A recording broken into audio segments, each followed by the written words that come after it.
Assalamualaikum warahmatullahi wabarakatuh. Perkenalkan, kami dari kelompok 3 akan mempresentasikan hasil diskusi kelompok kami yang bertemakan tentang akad dalam asuransi syariah.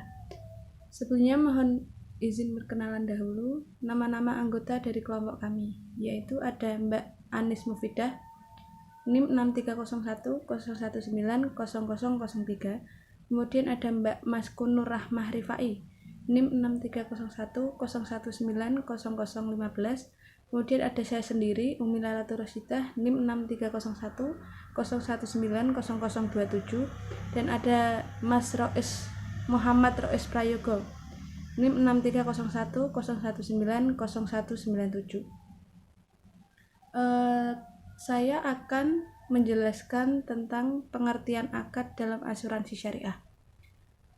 Al-akad berasal dari kata akoda, yakidu, dan akodan, yang jamaknya adalah al-uqud. Secara bahasa, al-akad bermakna ar-rabt atau ikatan, asyad pengencangan, at-takawiyah penguatan. Al-akad juga dapat berarti al-ahdu atau janji, atau al-mitsak atau perjanjian. Adapun al-uqdah adalah objek ikatan atau sebutan untuk sesuatu yang diikat. Pada penjelasan syariah tentang akad terlihat bahwa keterkaitan, komitmen, dan janji itu dapat diwujudkan dengan ijab dan qabul di antara kedua belah pihak yang berakad, atau dalam arti kesepakatan antara kedua belah pihak. Sedangkan secara terminologi, Wahbah Az-Zuhaili mendefinisikan akad dengan pertalian atau keterkaitan antara ijab dan qabul sesuai dengan kehendak syariah, yaitu sesuai dengan kehendak Allah dan Rasulnya, yang menimbulkan akibat hukum pada objek perikatan.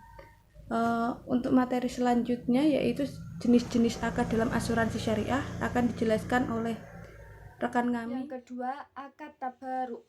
Akad tabaruk adalah semua bentuk akad yang dilakukan dengan tujuan kebijakan dan tolong-menolong, bukan semata untuk tujuan komersial.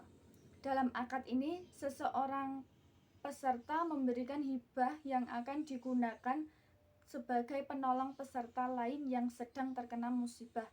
Di sisi lain, perusahaan bertindak sebagai pengelola dana hibah.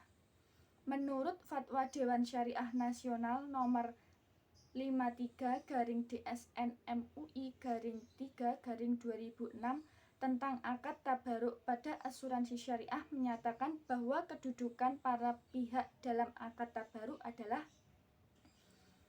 1. Dalam akad tabaruk, peserta memberikan dana hibah yang akan digunakan untuk menolong peserta atau peserta lain yang tertimpa musibah. 2. Peserta secara individu merupakan pihak yang berhak menerima dana tabaruk. Yang ketiga, perusahaan asuransi bertindak sebagai pengelola dana hibah atas dasar akad wakalah dari para peserta selain pengelola investasi. Selanjutnya, akad tabaruk wajib memuat sekurang-kurangnya: 1. Kesepakatan antar peserta untuk saling tolong-menolong. 2. Adanya hak dan kewajiban masing-masing peserta secara individu. Ketiga, adanya hak dan kewajiban peserta secara kolektif dalam kelompok. Keempat, cara dan waktu pembayaran kontribusi atau santunan. Yang kelima, terdapat ketentuan mengenai boleh atau tidaknya kontribusi ditarik kembali oleh peserta dalam hal terjadi pembatalan oleh peserta. Yang keenam, terdapat ketentuan mengenai alternatif dan persentase pembagian surplus underwriting. Yang ketujuh, ketentuan lain disepakati peraturan Menteri Keuangan. Pada akad tijarah dan akad tabaruk ada beberapa akad yang mengikuti dalam pelaksanaannya, yaitu akad wakalah bil ujroh, akad mudharabah, dan akad mudharabah mustarokah. Yang pertama, akad wakalah bil ujroh. Akad wakalah bil ujroh ini memberikan kuasa pada perusahaan sebagai wakil peserta yang digunakan untuk mengelola dana atau dana investasi sesuai kesepakatan dengan memberikan imbalan berupa ujrah. Menurut Fatwa Dewan Syariah Nasional nomor 52/DSN MUI 3/2006 tentang akad wakalah bil ujrah pada asuransi syariah dan reasuransi syariah, objek wakalah bil ujrah meliputi antara lain 1. Kegiatan administrasi, 2. Pengelolaan dana, 3. Pembayaran klaim, 4. Underwriting, 5. Pengelolaan portofolio risiko, 6. Pemasaran, 7. Investasi. Akad wakalah bil ujrah wajib memuat sekurang-kurangnya 1. Objek yang dikuasakan pengelolaannya, 2. Adanya hak dan kewajiban peserta secara kolektif dan atau peserta secara individu sebagai pemberi kuasa.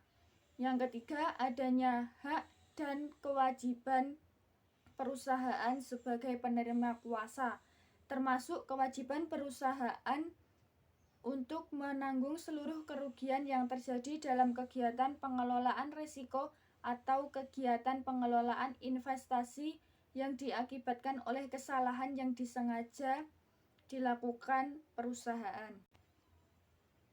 Yang keempat, batasan kuasa atau wewenang yang diberikan peserta kepada perusahaan. Yang kelima, besaran, camp, dan waktu pemotongan ujrah. Dan yang terakhir, ketentuan lain yang disepakati oleh peraturan Menteri Keuangan. Selanjutnya yang kedua yaitu akad mudharabah. Akad mudharabah merupakan salah satu akad yang mengikuti akad ijarah. Akad ini memberikan kuasa pada perusahaan sebagai mudharib yang digunakan untuk mengelola investasi dana tabaruk, dana investasi peserta, sesuai kesepakatan serta memberikan imbalan berupa bagi hasil.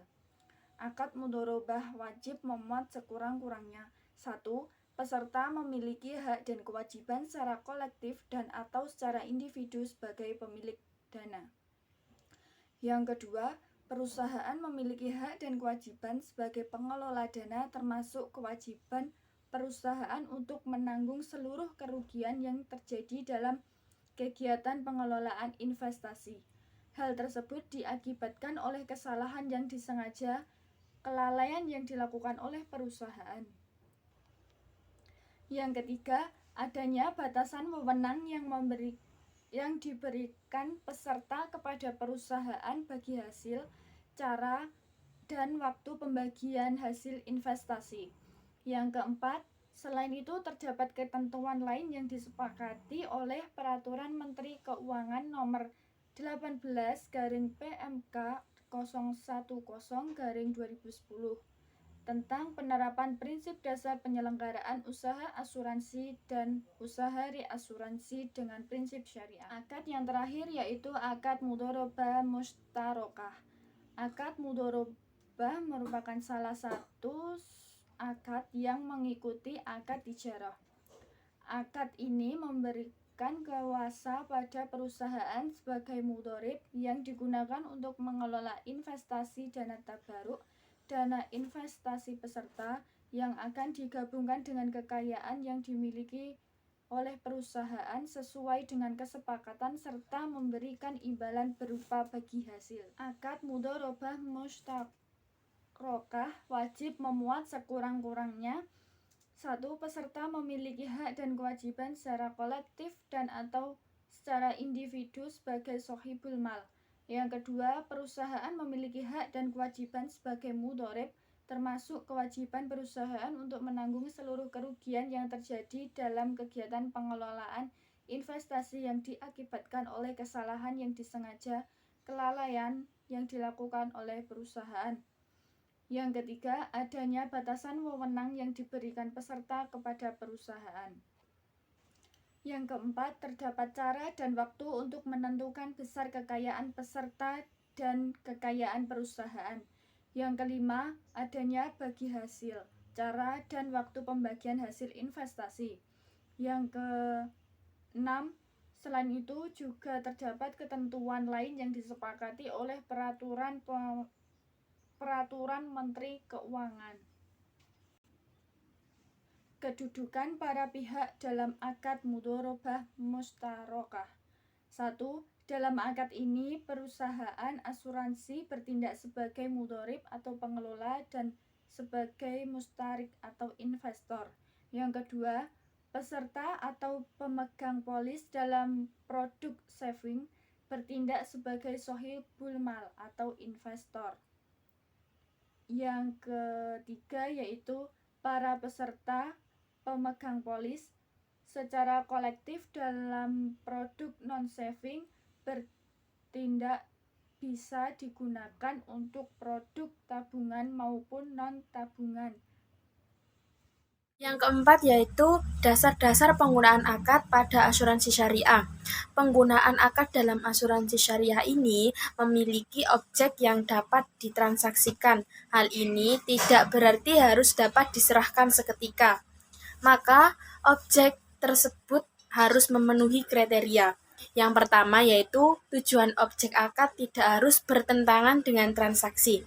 Dengan kata lain, sesuai tidak dapat ditransaksikan bila transaksi bertentangan dengan tujuan yang ditentukan untuk sesuatu tersebut. Dan yang kedua yaitu sifat objek bertentangan dengan transaksi. Dengan kata lain, sesuatu tidak dapat ditransaksikan bila sifat atau hakikat sesuatu itu tidak memungkinkan untuk diadakan transaksi. Dan yang ketiga, objek akad tersebut tidak bertentangan dengan ketertiban umum. Tidak sah akad terdapat benda-benda yang bertentangan dengan ketertiban umum, termasuk ke dalam perbuatan yang bertentangan dengan ketertiban umum ini adalah riba dan klausul-klausul perjanjian yang bertentangan dengan syarak. Di sini saya akan menjelaskan dasar hukum akad pada asuransi syariah. Seperti yang tercantum dalam pasal 1223 KUHP Perdata, bahwa akad perjanjian merupakan sumber salah satu perikatan. Perbedaan yang terjadi dalam proses perikatan antara KUHP Perdata dan hukum Islam adalah pada tahap akad atau perjanjian. Pada hukum perikatan Islam, jika pihak pertama terpisah dari janji pihak kedua, baru kemudian lahir perikatan. Sedangkan pada KUHP Perdata, pihak pertama dan pihak kedua adalah suatu tahap yang kemudian menimbulkan perikatan di antara mereka. Terdapat fatwa nomor 52 DSN MUI 2006 terkait akad wakalah bil ujaroh dalam asuransi syariah serta reasuransi syariah, dan fatwa nomor 53 DSN MUI 2006 tentang akad baru pada asuransi syariah. Dan selain itu bersumber dari Al-Quran dan As-Sunnah. Al-Quran An-Nisa ayat 29 yang menjelaskan menyempurnakan perniagaan dapat dilakukan dengan adanya unsur keterbukaan, keterjelasan, dan keadilan, serta kerelaan dari keberadaan akad atau perjanjian menjadi penting diperhatikan. Adalah implementasi asuransi syariah di Indonesia. Asuransi syariah diprakarsai oleh Ikatan Cendekiawan Muslim Indonesia atau ICMI melalui Yayasan Abdi Bangsa bersama Bank Muamalat Indonesia (TBK) dan PT Asuransi Jiwa Tugu Mandiri dan Departemen Keuangan RI dan beberapa pengusaha muslim di Indonesia, serta bantuan teknis dari Syariat Takaful Malaysia (BHD STMB), tepati mendirikan PT Syariat Takaful Indonesia pada 24 Februari 1994 sebagai pendiri asuransi syariah pertama di Indonesia. Sekian itu saja presentasi dari kelompok kami. Kurang lebihnya mohon maaf. Wabillahi wal taufiq wal hidayah. Wassalamualaikum warahmatullahi wabarakatuh.